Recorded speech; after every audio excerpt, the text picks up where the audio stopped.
Hi there, I'm Brianna with WTI, and I want to show you this beautiful HOMIEE backpack. This backpack is so spacious. So it's 50 liters, perfect for bringing camping, bringing on a hike, going on a long trip.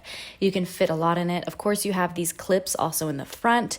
And here you go. Here's a close-up view of how it looks. So you have a drawstring at the top that you can open up. And so if you want to fit the most amount of things while being the lightest, this is the way to go. It also has this great deep zipper pocket and also water bottle slots on the sides, which are also very deep. Your water bottle's not gonna fall out. And you have pockets at the waist strap.